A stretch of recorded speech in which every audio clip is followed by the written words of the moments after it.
윤석열 당선인과 문재인 대통령이 오늘 오찬 회동을 합니다. 윤 당선인 측은 이명박 전 대통령 사면 건의를 예고했습니다. 김경수 전 경남지사를 동시에 사면하기 위해서 남겨둔 것이다. 청와대 핵심 관계자는 대통령의 고유 권한이라며 즉답을 피했습니다. 대선 일주일 만인 오늘 윤석열 당선인과 문재인 대통령이 만납니다.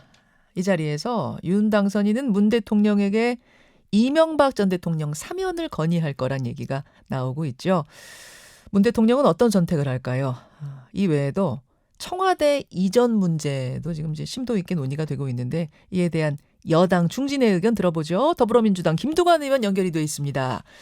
김 의원님 안녕하세요. 네, 안녕하십니까. 반갑습니다. 반갑습니다.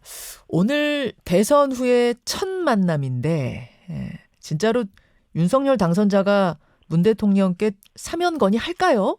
언론 보도를 보면 사면 건의를 하는 걸로 되어 있는데요. 먼저 상대당 대통령 당선자 신분으로 이런 부분을 현직 대통령한테 건의하는 것 자체가 저는 매우 부적절한 거라고 생각을 하고요. 저는 개인적으로 중대한 범죄자가 정치적인 이유로 사면되는 것에 대해서 원칙적으로는 반대를 합니다. 그렇지만 대통령의 고유 권한이시고 예. 대통령께서 합리적으로 판단하실 것으로 그렇게 이해하고 있습니다. 건의를 하는 자체도 부적절하다고 보세요? 예, 사면하고 싶으면 본인이 취임한 이후에 하면 되는데, 어떻게 보면, 물러나는 대통령에 대한 짐을 지우는 측면도 있기 때문에, 저는 그렇게 생각을 합니다. 그렇게 보세요.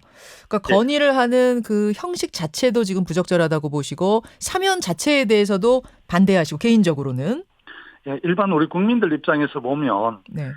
재벌 사면이라든지 또 전직 대통령을 지내신 분들 정치적으로 사면하는 거에 대해서 굉장히 국민들께서 허탈해 하시고요.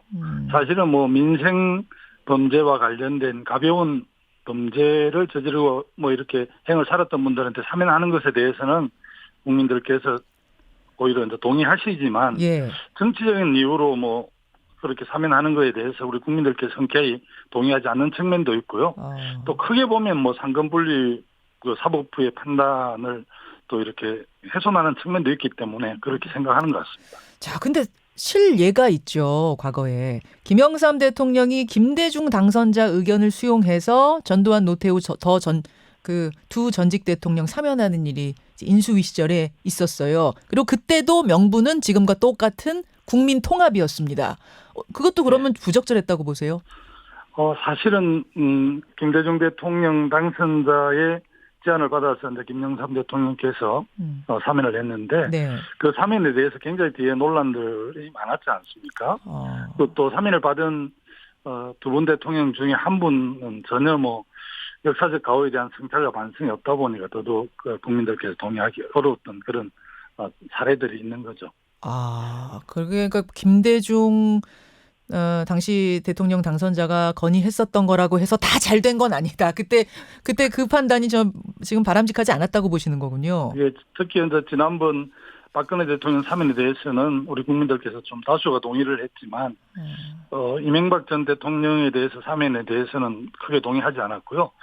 또 삼성 통해서 이제 예거 뇌물을 챙긴 혐의로 지금 특가법상 구속돼 실행을 받았지 않습니까? 네. 대통령 신분으로 사실은 말 그대로 국기를 흔든 범죄였기 때문에 이 점은 국민들이 좀 쉽게 납득하기 어려울 것 같습니다.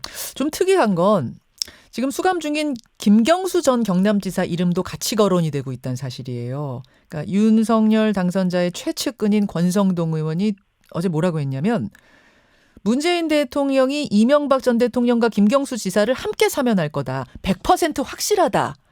저는 100% 확실이란 게 어떻게 가능한지 좀 궁금하긴 하던데 이 발언은 어떻게 들으셨어요? 앞서 말씀드렸듯 저는 사면을 낮게 보고 있는데요. 권성동 의원은 그렇게 좀 확정해서 말씀하셔서 저도 의아했는데 정치적 타협 형태로 이제 김경수 지사 묶어서 사면할 가능성은 좀 낮다고 보고요. 이렇게 이제 정략적으로 사면권을 행사했을 때 오는 여러 가지 비판과 정치적 부담을 피하기 어렵기 때문에 대통령께서 어떻게 고민하실지는 좀 두고 보고 싶네요. 이명박 전 대통령 그럼 따로 떼서 김경수 전 지사의 사면에 대해서도 반대십니까? 그 부분은 뭐 대통령 고유 권한이니까 제가 어떻게 뭐라고 말씀드리는 게 적절한 것 같지는 않습니다. 아니 이명박 전 대통령 사면도 적절하지 않은 발언이어도 지금 개인 의견은 말씀하셨으니까 개인 의견은 얼마든지 가능하잖아요. 저는 뭐 김경수 지사의 그 지금 사면 문제를 저는 같이 묶어서 하는 것은 바람직하지 않다라고 생각을 합니다. 따로 떼서 하는 것에 대해서도 반대시고요. 지금은 시기적으로 그렇게 판단하지 않는 것으로 알고 있습니다. 예. 개인적으로도 그게 그 판단이 맞다고 보시고요. 예. 알겠습니다. 그러니까 이명박 전 대통령 사면도 적절치 않고 국민 감정상 김경수 전 지사와 묶어서 하는 것도 뭐 적절치 않고 따로 떼서 하더라도 그것도 아니라고 보신다. 이런 생각이시고 이게 지금 전반적인 당내 의견입니까? 아니, 당내에는 하도 뭐 우리 의원들이 개별 헌법 기관이라 그런지 다양한 견해들이 있어서 우리 뭐 당내에는 다양한 견해들이 있죠. 알겠습니다. 김두관 의원의 생각, 사면에 대한 생각 좀 들어봤고 또 하나가 대통령 집무실 이전 문제인데요. 예. 김두관 의원님도 청와대에 예전에 잠깐 근무하셨죠? 예, 정무특보로 있었습니다. 그러셨죠. 한 2005년인가 그렇게 제가 기억을 하는데. 예, 그렇습니다. 윤 당선인 측에서 광화문 정부청사로 옮기려고 했으나 역시 뭐 경호를 비롯해서 여러 문제가 대두되니까 아예 용산 국방부청사로 가는 안을 검토 중이다. 혹은 어떤 보도로는 확정이 이미 됐다. 지금 이렇게 나오고 있어요. 어떻게 생각하십니까? 저는 뭐 윤석열 당선인께서 광화문 시대를 열겠다고 이제 후보 시절에 공약을 했지 않습니까? 예. 그것은 이제 시민들에게 좀 더 가까이 다가가고 시민들과 직접적으로 소통하겠다 이런 새로운 의미로 광화문 시대를 열겠다고 이야기를 했는데 지금 국방부 청사 용산으로 가는 것은 그것하고는 좀 연결이 잘 안 되는 것 같습니다. 제가 볼 때는. 다만 분단 상황에 그 국가 원수, 국군 동수권자이기 때문에 네. 예를 들어 뭐 지하 벙커도 있고 국방부 청사가 적절한지는 모르겠습니다만 강화문 시대를 열겠다는 당초의 후보의 공약하고는 좀 거리가 먼 것 같습니다. 근데 이제 국방부 청사로 가게 되면 보안 문제가 해결이 되고 참모들하고 한 건물에서 뭐 업무를 볼 수 있기 때문에 지금 여민관에서 대통령 혼자 직무 보는 것보다는 훨씬 낫지 않겠느냐 뭐 이런 판단 같아요. 네, 그 점은 저는 동의를 합니다. 사실은 지금 뭐 청와대 구조는 여민 1, 2, 3관하고 본관하고 떨어져 있기 때문에 예. 대통령께서 사실은 뭐 주요 현안에 대해서는 비서관이나 행정관을 부르기도 하죠. 노무현 대통령 때부터. 예. 그게 좀 바뀌긴 했는데 여전히 많이 힘들고요. 그거는 한 청사에서 대통령과 수석 비서관들하고 그냥 일반 비서관 행정관들하고 자유롭게 좀 지나다가 만나서 이렇게 현안들 물어볼 수도 있고 이렇게 됐으면 훨씬 좋겠다는 생각은 합니다. 그 생각은 김두관 의원도 청와대 근무하실 때 하셨어요? 누구나 다 하고 있는데. 누구나 다 합니까?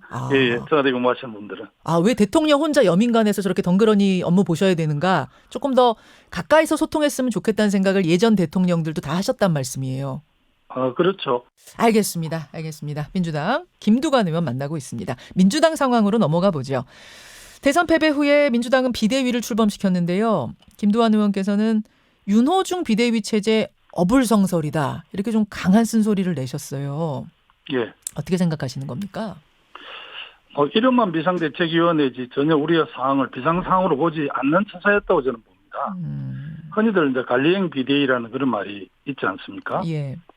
우리는 이제 촛불혁명으로 집권한 정당인데 불과 5년 만에 대선에 패배해서 심판을 받은 상황이거든요. 네. 무슨 상황을 관리할 수 있는 상황이 아니죠.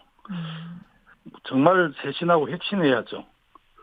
윤호중 비대위원장은 당 사무총장도 하고 또 최근까지 원내대표도 했고 네. 법사위원장 당의 핵심 요직을 맡은 분을 중심으로 비대위를 꾸렸다는 것은 국민들에게 반성이 전혀 없다는 메시지밖에 아무것도 아니거든요.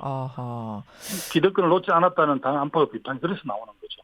근데 지방선거가 코앞이어서 뭐 외부 비대위원장 추천받고 삼고초려하고 이럴 시간적 여유가 부족하다. 또 내부를 잘 알아야 장악력 가지고 혼란 없이 당을 수습할 수 있지 않겠느냐. 이런 취지였던 것 같은데요. 그게 이제 기존 당권파라고 그래야 됩니까? 진영이라고 해야 될까? 이런 사람들이 그 당을 좌지우지하겠다는 그런 생각이 반영이 돼서 그렇게 하는 거지. 뭐 당을 핵심 새롭게 꾸리는데 그렇게 시간이 걸립니까? 저는 이번에 대선에 패배했는데 예. 충분히 뭐 지역위원장이라든지 또 국회의원들 이렇게 해서 당에서 뭐 1박 2일, 2박 3일에 워크숍을 하면서 이번 예. 대선 패배에 대한 원인도 좀 이렇게 하고 대안도 이렇게 마련하고 충분하게 그런 시간들이 있는데 하루 만에 송영길 당대표 지도부가 사퇴하는 걸 계기로 해서 후임 지도 체계를 물러나는 지도부가 규정을 했더라고요, 이미요. 그런 부분에 대해서 동의하기 힘들었고요. 의원총회 그 논의 과정을 자꾸 왜곡해서 말씀드리는데 의원총회에서는 윤호중 비대위원장이 임시로 비대위원장을 맡는 새 원내대표 뽑힐 때가 좀 맞는 건 맞지만 네. 6월 선거를 주도하고 8월 전당대회까지 가는 거에 대해서는 다수가 반대를 했음에도 불구하고 판결을 아주 표결을 하면 더 오히려 혼란을 준다는 이유로 그냥 수습을 해서 그렇게 끝났는데요. 그리고 이제 의원들도 그랬지만 현장에 지금 당원들이라든지 6월 지방선거를 출마하면서 준비하는 사람들은 전혀 입장이 다릅니다. 그래서 김두관 의원은 대안으로 이재명 비대위원장을 언급하셨던데, 예. 이거는 너무 무리수다. 이런 의견도 많아요. 이재명 후보가 지금까지 선거 치르느냐고 굉장히 고생했는데 어떻게 이분이 바로 위원장을 맡느냐. 이거는 뭐 어불성설이다. 이런 얘기 나오는데요. 저도 도지사에 2번 떨어졌습니다. 떨어지면 몸과 마음이 정말 고단하거든요. 네. 24만 표로 정말 국민적 열망을 받았지만 24만 표 차로 떨어진 대선 후보지 않습니까? 예. 얼마나 심신이 고단하고 힘들겠습니까? 그 사정을 제가 잘 모르지는 않지만 휴식이 많이 필요하다 이렇게 이야기하지만 저는 정치는 국민과 호흡하는 게 휴식이라고 생각을 하고요. 오히려 이재명 후보가 비대위원장을 맡아서 예. 이번 지방선거를 돌파해야만이 저는 수도권에서 선방할 수 있다 이런 입장이고요. 최근에 여성 젊은 당원들이 한 10만 명 어제까지 입장을 했더라고요. 예. 이 열기를 온전히 받아 안아서 그나마 지방선거를 잘 이렇게 이끌 분은 이재명 상임 고문이라 이렇게 생각을 합니다. 그래서 제가 참 가혹하지만 요청을 드렸죠. 이 얘기를 하신 게 벌써 며칠 지났잖아요. 예. 혹시 이재명 상임고문 측이나 이재명 상임고문에게 직접 뭐 연락을 받거나 혹은 어떤 접촉하신서 의사를 타진하신 것도 있습니까? 제가 어떻게 전화를 안 해보겠습니다. 2번 정도 전화를 했고요. 네. 많이 이제 위로해드리고 여튼 힘들지만 상황이 이렇게 엄중하니까 좀 이렇게 역할을 해줬으면 좋겠다는 요청을 드렸지만 어떻게 답을 하겠습니까? 이제 대장이라고 생각하고 계시고 또 많이 힘들기 때문에 답을 못 하고 계신데 저는 그래서 우리 당에서 사실은 이재명 후보를 중심으로 상임고문을 중심으로 이렇게 좀 추대를 했으면 좋겠는데 다들 뭐 다른 생각이 있으니까 그렇게 못하는 거고. 추대를 그럼 하면 적극적으로 추대를 하면 이재명 상임고문이 수락을 하실 수도 있을 것 같은 그런 분위기를 느끼셨단 말이에요. 2번 통화하시면서. 그런 분위기를 내가 느끼지는 않았지만 그렇게 했으면 본인이 결심할 수도 있지 않겠나 이런 생각을 저는 하는 거죠. 그렇게 적극 추대하면은 본인이 수락을 하실 수도 있을 것 같은. 근데 왜 그걸 안 하는가에 대한 아쉬움이 있으신 거군요. 우리가 적극 추대를 해도 맞는다는 게 쉽지 않을 수 있는데 그런 분위기도 전혀 아니니까 그냥 더 계신 게 아닌가 싶더라고요. 그래요. 그러니까 적극적으로 절대 안 돼 이렇게는 안 하셨단 말씀이에요. 아니 많은 분들이 너무 불쏘시개로 써먹으면 되느냐. 예, 그런 얘기도 해요. 너무 힘든데 가혹하다 이런 말씀하시는 거에 대해서도 좀 이면을 봐야죠. 배당이니까 나오지 말라는 것도 있을 수 있고요. 진정으로 정말 그런 말 그대로 액면 그대로 해석이 가능하지만 또 이면도 저는 있다고 생각을 합니다. 이면도 있다. 설득의 여지가 있긴 있다고 보시는 거예요? 저는 설득해야 된다고 생각하는 입장입니다. 여지가 있다고 봅니다. 여지가 있다고 보세요. 예. 알겠습니다. 자, 쇄신의 내용면을 잠깐 좀 살펴보죠. 중요한 건 이제 쇄신의 내용일 텐데 핵심을 인적 청산이라고 말씀하셨네요. 예. 예를 들자면 어떤 분들의 어떤 퇴진이 좀 필요하다고 보십니까? 이번 대선 패배에 대한 평가가 좀 다양하긴 한데요. 네. 가장 큰 것은 저는 주거 문제인 부동산 정책의 부동산. 실패라고 생각을 합니다. 음. 그 결과는 이미 대선에서 이제 서울 지역에서 저희들이 한 5% 정도 졌고 부동산으로 가격이 많이 오른 지역에서 저희들이 참패를 했지 않습니까? 예. 그렇게 보면 어쨌든 우리 정부 여당에서 부동산 정책을 총괄해서 민심을 떠나게 했던 사람들은 최소한 좀 그 정책 책임을 지는 게 국민에 대한 도리다 이렇게 생각을 하는 거죠. 부동산 정책 관련자들 그럼 뭐 김현미 전 국토부 장관 당연히 들어갈 테고 또 김수현 전 청와대 정책실장, 노영민 전 청와대 대통령 비서실장 이런 분들 이름을 거론하셨네요. 네, 그렇습니다. 예. 여기까지만 책임지면 됩니까? 아니면 혹시 더 좀 책임을 지워야 된다고 보세요? 제가 뭐 대표적으로 이렇게 말씀드렸고요. 또 뭐 여러 가지 검찰 개혁이라든지 여러 가지 문제들이 많이 있었지 않습니까? 뭐 예. 그런 분들도 다 좀 자진해서 자기를 돌아보면서 좀 그렇게 하는 게 바람직할 것 같고요. 어쨌든 당에서 이런 문제에 대해서도 좀 단호했었어야 되는데 네. 저는 단호하지 못했고 저는 이번 비대위가 그런 역할들을 해야 하는데 지금 비대위로서는 안 되는 거예요.